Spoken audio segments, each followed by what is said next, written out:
Pendapat kamu. Itu sih pendapat kamu, bukan fakta. Itu tidak bisa dijadikan panutan, tidak bisa jadi patokan, tidak bisa dijadikan dasar. Assalamualaikum warahmatullahi wabarakatuh. Shalom, Om Swastiastu, Namo Buddhaya, salam kebajikan, Rahayu.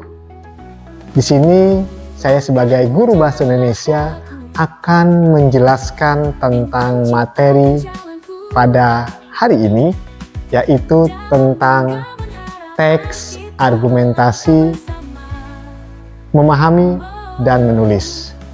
Temanya adalah ketahanan pangan lokal. Nah, di sini saya akan menjelaskan bagaimana tentang teks argumentasi, yang mana sasaran dan tujuan pembelajarannya adalah adalah pada peserta didik kelas 11 fase F kurikulum Merdeka.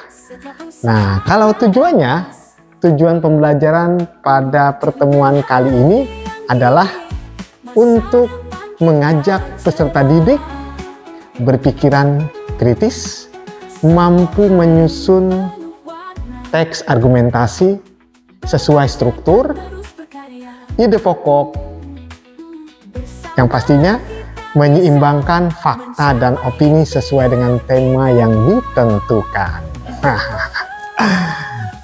Kita lanjutkan. Bagaimana, penasaran? Iya. Yang pastinya kita harus tahu dulu apa itu teks argumentasi. Teks argumentasi adalah teks yang bertujuan untuk meyakinkan pembaca tentang suatu kebenaran, suatu pendapat. Nah, kebenaran itu harus berdasarkan fakta, menggunakan fakta, data, dan alasan yang logis untuk mendukung suatu argumen yang kita sampaikan. Berikutnya, memiliki struktur yang jelas. Ada pendahuluan, ada isi, dan yang terakhir ada penutup. Ingat, fakta dan pendapat itu harus seimbang. Kita lanjutkan ya. Struktur teks argumentasi. Nah, yang pertama ada pendahuluan. Iya. Apa itu pendahuluan? Yaitu menyatakan pendapat. Yang kedua ada isi, atau bahasa lainnya adalah tubuh argumen. Apa itu? Menyajikan argumen-argumen yang mendukung dari fakta yang sesuai dengan data-data. Berikutnya, yang terakhir adalah penutup. Apa itu penutup? Bahasa lainnya bisa juga disebut dengan kesimpulan. Nah, di dalam kesimpulan itu menyimpulkan kembali pendapat yang pastinya arahnya adalah mengajak pembaca untuk menyetujui apa yang kita sampaikan.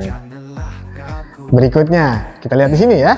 Ada yang namanya ide pokok dan ide pendukung.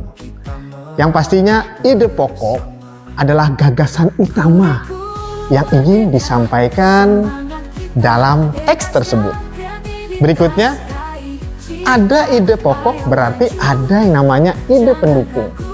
Ide pendukung adalah alasan atau bukti-bukti yang mendukung suatu ide pokok.